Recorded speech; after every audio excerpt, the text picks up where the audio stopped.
أعوذ بالله من الشيطان الرجيم بسم الله الرحمن الرحيم رب اشرح لي صدري ويسر لي أمري واحلل عقدة من لساني يفقهوا قولي.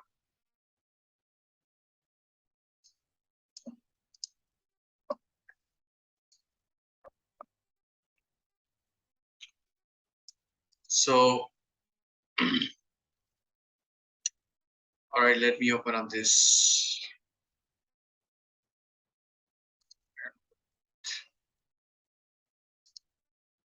All right, so I wanted to show you this.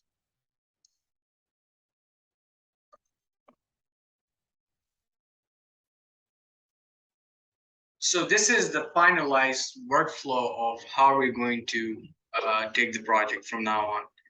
And all of the seniors have agreed upon it. And I want to let you all know that it is important that you follow this plan. All right. So there's this HTML sheet that I shared with you guys, and that's specific for DevOps team. From now on, Mr. Hasib will be guiding you how you should perform your role. If you're an AI engineer, if you're working as a web developer, or if you're in the security team, because he's dealing with the whole application. Meanwhile, I'll be dealing with the cloud and DevOps and IT operations, right?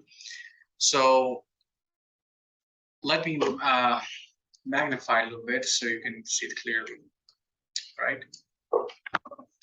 So this is the whole plan. This is the whole process architecture of how we're going to develop, how we're going to take the project to its one of its ends, one of its finish lines. You have here is development team. This is the first one, right? Inside the development team, there are three major categories. The first one is web development. Second one is security. Third one is artificial intelligence.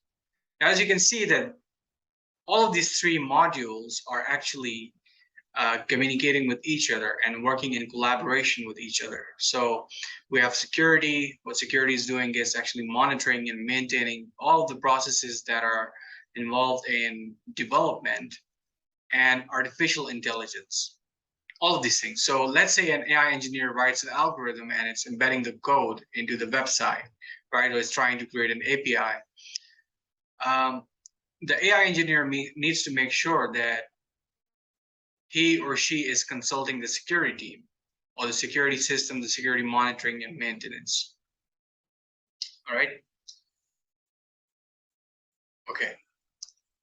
So if you move to the left, you're going to see that security team and supervisory, what does it say up above? It's CISO and CIO, the Chief Information Officer and Chief Information Security Officer. They'll be actually planning out and taking care of the program. Now, there are two things, okay, you need to understand. There's something called a program, and then there's this implementation. So let's say we have vulnerability assessment. Now, vulnerability assessment is the action, right?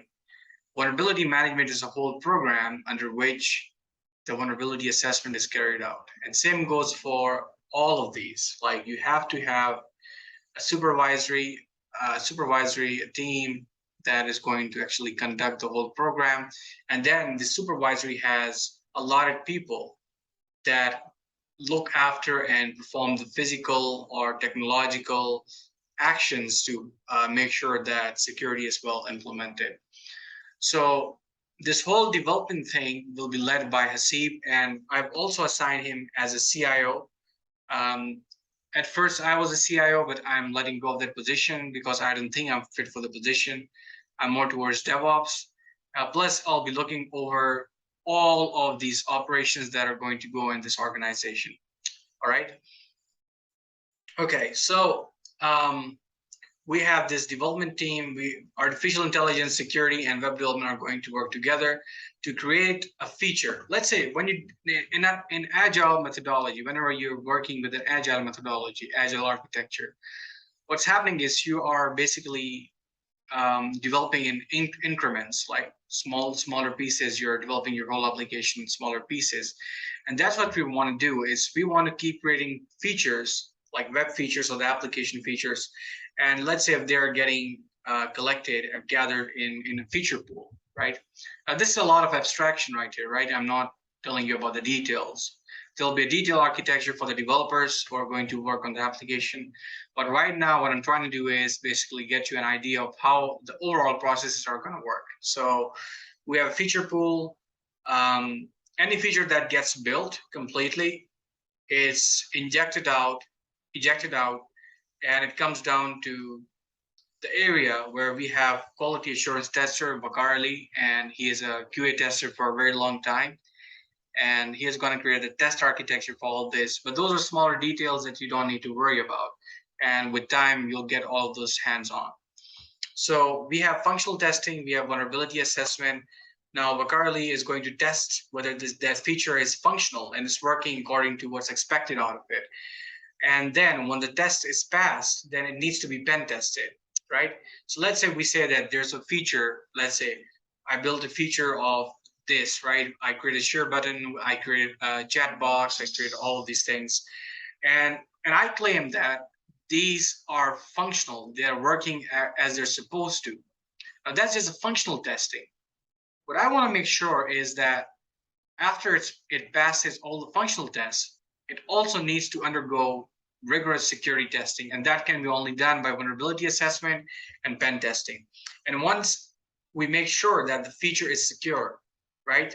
The feature that passed functional testing is secure, we're going to push it to the development team back again. It'll go back to the security supervisory. They're going to review whether the security tests were done properly, and then they'll communicate with the dev team that okay, you're good to go. The features are developed, and now mute your mic. Thank you. So they're going to communicate with the development team. Okay, now this feature, the feature that you released, is working fine. Now you can integrate into your overall solution and keep moving forward, right?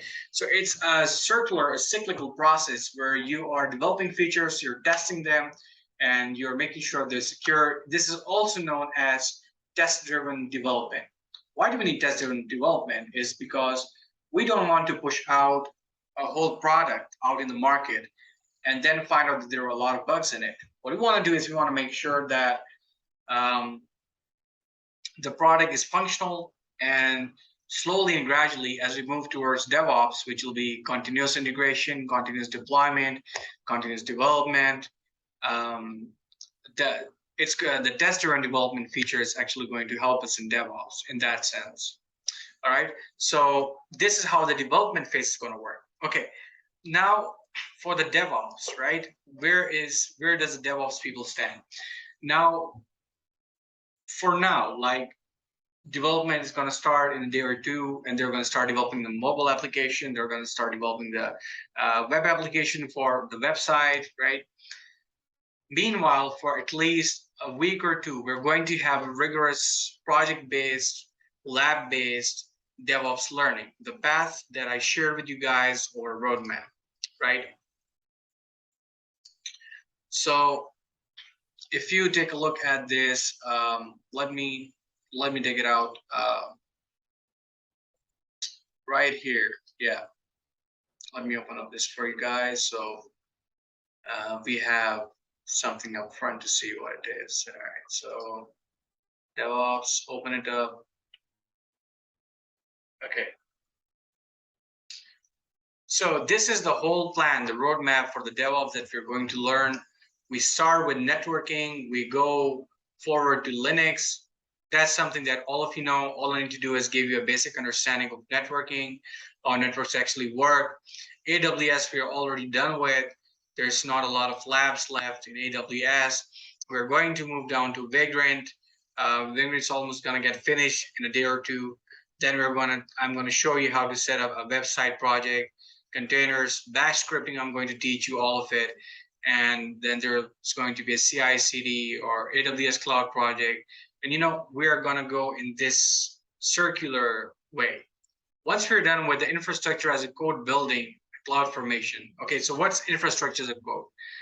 All of your infrastructure on which you are developing your application is basically coded. So it's all programmed. Everything is going to get automated. Everything is going to, then deploy, develop, integrated automatically, right? That's what we want. All right, so this is how it's going to work. So once we're done with the cloud formation in Terraform, which is a tool for infrastructure as a code, I'll try to teach you Windows Server administration, because if you want to go for a system administrator job, you're going to find out that almost all of the system administrator jobs are done via the Windows Server 2019, and there's very few or very limited intervention of Linux, right? So this is my plan for Devops team. I'm going to train them. Once they're finished with their minimum features and minimum viable product, I'm going to take their website, their product, and then we're going to put it on the infrastructure of DevOps. We're going to integrate it with a plan of DevOps, right? We're going to use microservice architecture to push out our application.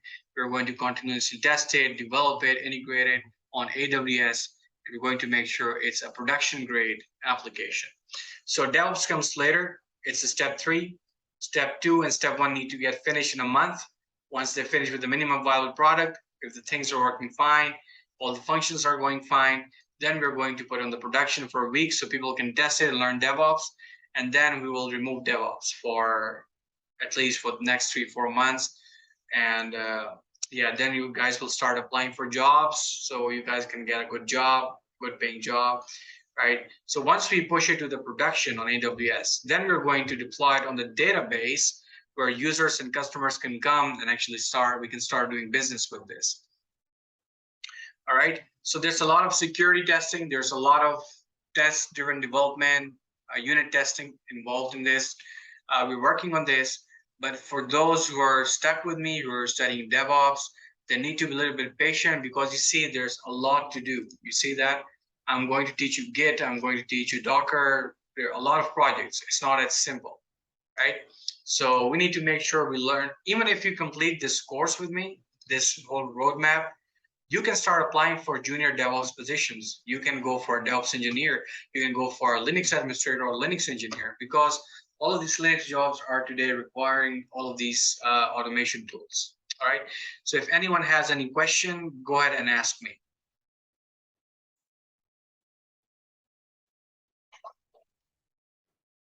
If you do not get any of the following points, the ones that I discussed, you guys can go right ahead and ask me any questions.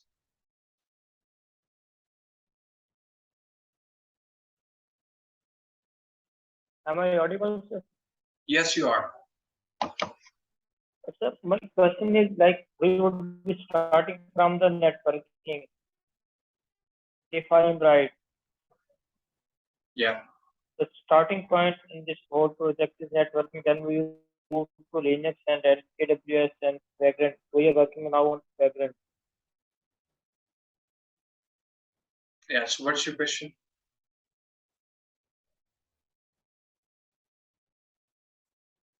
I cannot hear you. Your voice is distorted. I can't hear you. I'm sorry. Will you teach us networking also? Yes, I need to teach you just the basics of networking for those who don't have any basic knowledge of networking. Like, there are a lot of people in our group who don't even know what a hubs and what's a switch is. And you need to know the hardware as well as the software part of the networking. Why? Because as you move into these roles, you need to have a good understanding of what networking is, right? So right now I'm already done with AWS, because back then my goals were to just teach you guys tools randomly and AWS so you guys can start applying for jobs. But now I've been advised to go with a more structured approach, right? So I'm going to teach you networking. It's going to take like 15 to 20 minutes. There's not a lot of networking involved, because you're going to be dealing with a lot of Linux and automation, and the hardware part of networking is already taken care of. So yeah, but since we're done with AWS, so this roadmap is for, especially for people who are new and coming. I want to be in the DevOps team. Okay, so I'll ask him, do you know networking? Like, yeah, I know networking. Okay, you know Linux? Yeah, I know a little bit of Linux. I'll tell him, okay, go ahead and go on my YouTube channel and finish all the Linux content that I put out there, right? And if someone is like, I know Linux, I know networking, I'm like, do you know AWS? He'll be like, no, I don't know AWS. So I'll tell him, go on my YouTube channel and do all the AWS labs that I've done out there. And once you're done with that, then come back and I'll enroll you with in our project, whatever you need it. But you see, I don't want to enroll after 1 month a random person who has not done all of these things. While I'm teaching all of these things, I'm going to be putting all of my effort in it, right? But if some random person comes and says, I want to be a part of Devops team, I'm like, what you gonna do in Devops team? You don't even know networking, you don't know Linux, you don't know AWS. Even if you know these three things, there are tools that we're using. Do you know how to use them, or do I need to teach you separately all the time? So this is just to save time and effort of the team. Okay, sir. Sir, my last question is, have you defined the roles now, or still it is not defined?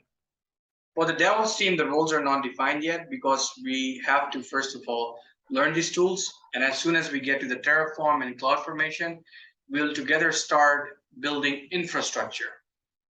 So once we're done with the minimum infrastructure, we can take their minimum viable application and deploy it on our infrastructure.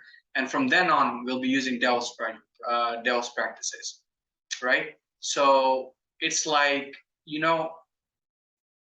right now they're using agile methodologies, okay? What is difference between DevOps and agile? I'm going to tell you this in a minute, right? So in agile is only focused for the development team. It does not have anything to do with the IT operations. DevOps take cares of DevOps actually take cares of the agile, the development phase, also the IT operations. Okay, I'm going to explain it to you, but basically right now they're in the agile phase. Once they're done with the agile phase, I'm going to turn it into DevOps and going to make it use a microservice architecture, right? So for now, I need to train you guys. You need to know all of these tools. Once you become comfortable, right? I don't want you guys to keep waiting for me, keep waiting for the project when there are a lot of opportunities out there. I want you guys to learn all of these tools and projects, put it on your GitHub, start applying for jobs. If you get a job right before you start with our project, that's a success for me. You don't have to wait for my project. You just learn these things from me, start applying for jobs. But if you don't get a job, then you can start working on our project. And inshallah, if our project turns into a whole product which you're working towards, then you'll have an opportunity to work in Pakistan on a higher salaries. Like you can make as much money as you want. Because I'm going to tell you how it's going to work, but not for now. I think it's enough for now. Don't want to go into too many details. So I hope I answered your question. Yeah, excuse me, sir. Yes. Yes, sir. Okay, roadmap is clear, and I appreciate your efforts. First, we have to learn all these tools and complete this roadmap. Then we contribute in our project. Yes, that's true.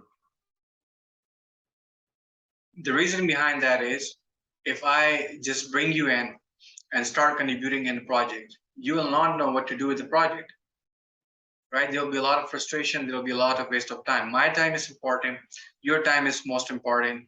Everyone's time is most important.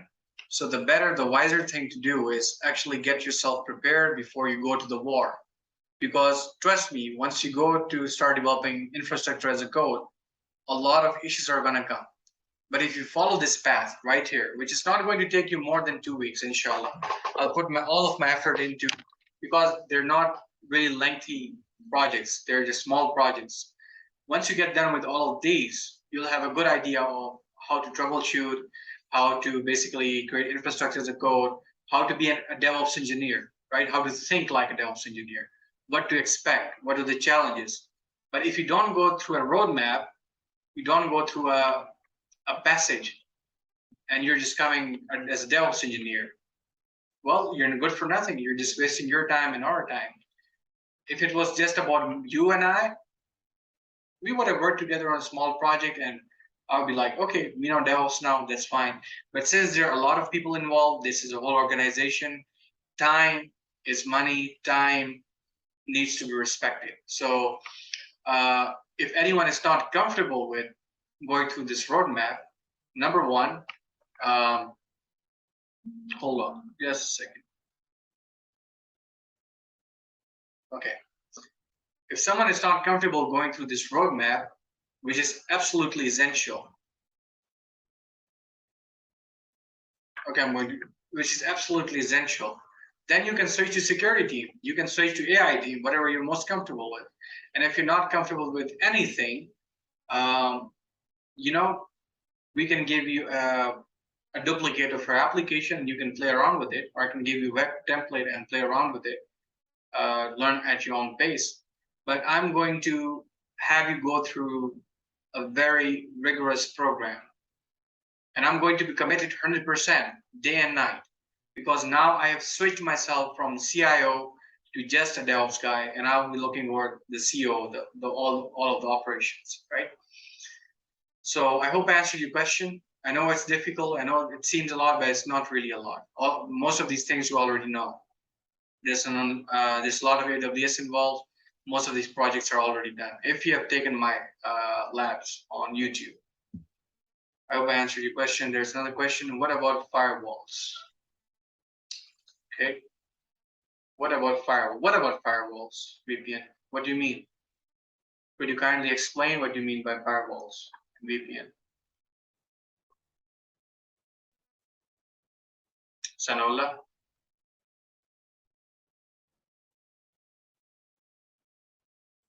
No. I mean, yes. Yeah, if you're working in AWS, basically your firewalling is your security groups, right? Once you start creating security groups, you're already firewalling. You're configuring the IP addresses, you're configuring the ports, inbound rules and outbound rules, so that's a firewalling. Virtual private network, I'm not sure whether that's going to be involved in it, but I don't think that should be an issue. We'll see. We'll see if VPN comes up, because I haven't done prepared all of those labs myself. The way I work is I prepare a lab myself and then teach it to you guys, right? And then you guys follow along with me and learn. But as we move to, most of the jobs require those expertise. Okay, what kind of expertise? Like creating a VPN with code, or what? That's on the networking side. That's on the network side. So if you want to go towards the expertise in firewalling, go with a Palo Alto, like go with other technologies that they use for firewalling, they use for VPN, right? So that's, for now, that's out of the scope. And even though there are most of the jobs that require firewalling and all that, but as far as firewalling is concerned, it has to be on a certain version of operating system. For example, if you're firewalling on your Linux, and if you have taken RHEL, you already know how to firewall. There are a few commands you can use to do firewall, right? When you talk about expertise, then you have to go and do specialization like Palo Alto networks and stuff like that, and Cisco and CCNP and stuff like that. Depends upon that. Windows firewalling is more about Windows Server administration. So if we finish all of this track in time, then we'll be dealing with firewalling in Windows Server 2019 administration.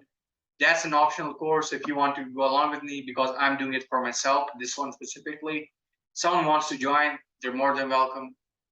Otherwise, it's not necessary. If you're talking about firewalling on some specific hardware or specific software, now that's something that's out of the scope. But I've already taught how to do firewalling on most of the services on AWS. So you can look it up on YouTube channel. I hope I answered your question. Anyone else?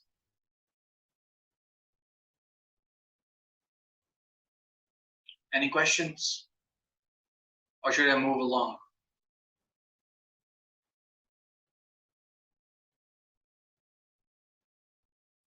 I know that me teaching you in English or conducting this lecture in English might be a little bit challenging for you.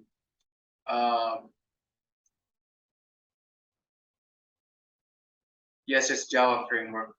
I guess so, yeah. Selenium is also Java framework.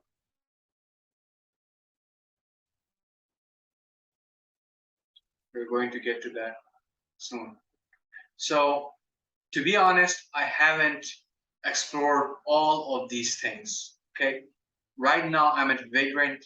I can tell you about Vagrant, but this is a whole track that I'm learning from somewhere. That's a best-selling course on Udemy, and I'm teaching you all of that because someone got a job from that course, right? And there are a lot of good reviews about it. And I think it's a good roadmap to learn all these things. Now that's just a basic. It's not really a whole lot of advanced stuff, right? Yeah, Maven is there. I'm going to teach you Maven, but not. I'm not going to be able to get in the depth. I'm going to teach you all of these tools, but not all of these tools will be used inside our project. But maybe it'll help you in your job description and job learning. So Git is a must in a lot of jobs, right? A lot of these technologies, Linux, you need to have Linux administration experience, which you will get while working on the project or working through all this. Terraform, now Terraform is um, a lot of time it's mentioned in most of the jobs for infrastructure as a code and stuff like that. CI/CD, right? Continuous integration deployment, Kubernetes. If you learn Kubernetes, there's a lot of Kubernetes here, Docker. So you have a lot to learn here, right? You're gonna get an introduction to Maven, but maybe there isn't any lab for that. If you want to learn about it, me and Zan are creating a community, and inshallah, as we grow our community, you're going to learn a lot of tools that are not mentioned in this project, and you're going to learn a lot about Devops, inshallah. All right. Anyone else?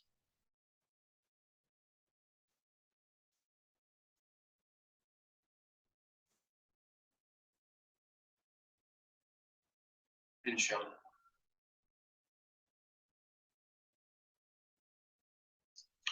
See, the idea is that you don't just follow tutorials, right? The idea is that once you learn something from the tutorials, you're actually able to apply it in the real life. And that is exactly why I created this idea of this DevOps project. Not this one. This one is just the course that I'm going to teach you, inshallah. This whole architecture of this whole complex. What was the need of me creating this whole complex, getting people together? Is that there are two benefits that you're going to get from contributing in this project. And by contributing means that there will not be always a roadmap for you. You'll have to figure out things by yourself. You will have to give your input. You have to contribute.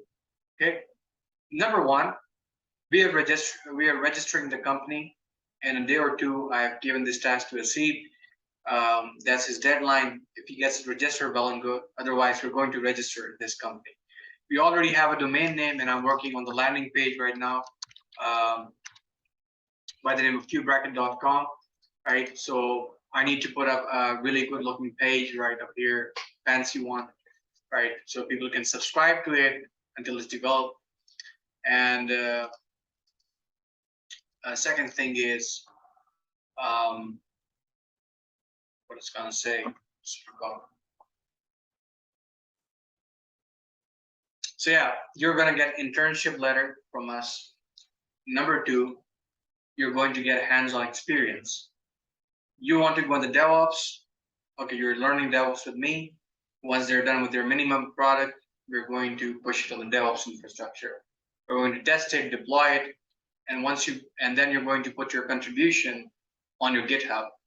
Once you go and apply for the job, you're going to show them, okay, this is how I use DevOps tools. I know these DevOps tools, and I can contribute pretty well in your organization. Inshallah, they're going to hire you because they're going to see that you built something from scratch. Now, what I want to let you all know that is most likely a lot of these tools, maybe while I'm teaching you. Now, the architecture regarding the application is not finalized yet. Once the architecture is finalized and I find out that there are some tools that are not going to be used in the project, I will keep them for later, and I'll try to make sure that you guys are learning tools that are more relevant to the market and relevant to the project. Let's say if you don't need CloudFormation and Terraform is okay. Well, this Terraform tool is also required in job descriptions. So I'm going to focus on this. Good. And it's going to fulfill your job. It's going to fulfill your project, your hands-on experience. And that's the best way to learn. right? So I think this is all I want to tell you. Now, coming back to DevOps, there's some confusions I want to clear. DevOps is neither technology, it's not a bunch of tools, it's not programming, it's not networking, it's none of those. It's a way to work. It's how you approach your development process. Like if you go to my playlist about DevOps, AWS for DevOps, let's decrypt DevOps now. I've changed the name for the playlist. If you go there, you're going to find an introductory video. And the introductory video, you're going to find out that the way I've explained it is that there used to be an IT operations team, there used to be a development team, they used to work in their silos, like separately. And then they used to have a problem during deployment and during development, like they could not work in coordination with each other. So DevOps is a set of principles that how to automate so that there's no conflict between the IT operations team and the development team. We want to eliminate the conflict between the DevOps team and IT operations. So this is what the DevOps is. Let's say we don't need any of these tools for DevOps. We come up with our own tool. We come up with our own infrastructure that's automated. But the important thing is that we make sure that IT operations and development team, they don't have to basically care about the conflict that may arise while developing and deployment and all of this crap that goes in. So I'm going to share a new link in the DevOps group. We're going to try to finish the Vagrant, how to set up a WordPress website on Vagrant. And let's see if that succeeds. Last time it failed, we're going to try it again. Thank you all for your time. This is going to be on YouTube and inshallah the WordPress one too. So thank you all.